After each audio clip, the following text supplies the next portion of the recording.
અત્યારે cyber અવેરનેસના programme એટલા માટે કરવામાં આવે છે કે સાયબર ફ્રોડ દિવસે ને દિવસે વધી રહ્યા છે. જેવા કે પહેલાં ઓટીપી લઈને ફ્રોડ થતા હોય, વિધાઉટ ઓટીપી ફ્રોડ થવા લાગ્યા છે. બરાબર છે. કોઈ પણ લિંકો ફેસબુક ઇન્સ્ટાગ્રામની અંદર આવતી હોય છે, ડાયરેક્ટ આપણે ઓપન કરતા હોઈએ છીએ અને આપણા ફોન હેક થઈ જતા હોય છે.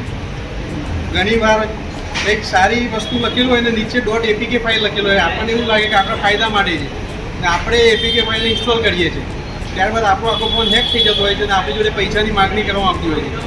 એટલે આપણે પૈસાની જરૂરત આપણે લોન લેતા હોઈએ છીએ, પણ એમાં અમુક એપ્લિકેશન ચાઇનીઝ હોય છે કે જેનાથી આપણો ફોન હેક થઈ જાય છે અથવા તો આપણા ફોટો એ લોકો અશ્લીલ બનાવીને મોકલી દેતા હોય છે અને આપણી જોડેથી પૈસાની માગણી કરતા હોય છે.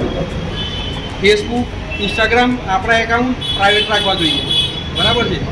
ઘણીવાર અત્યારે શેર માર્કેટની અંદર બહુ બધી ચર્ચાઓ ચાલી રહી છે કે ભાઈ પ્રોફિટ થાય છે. તો કેવું થાય છે એની અંદર કે તમને કોલ આવે કે ભાઈ તમારે ઇન્વેસ્ટ કરવું છે, 500% 600% પ્રોફિટ બતાવે તમને એમના પ્રોફિટ લેતા માણસો જોડેથી વાત કરાય, પણ તમને ના ખબર કે મને બાજુના ટેબલ પર બેસીને વાત કરતા હોય છે. બરાબર છે. ત્યારબાદ તમને પ્રોફિટ માટે વાત કરીને તમારે પૈસા પડાવી લે અને તમારા પૈસા લઈને શું થઈ જતા હોય છે. બરાબર છે. સાહેબ અનેક પ્રકારના સાયબર ફ્રોડ થતા હોય છે, તેના રિલેટેડ આપણે અહીંયા વાત કરવાની છે. બરાબર.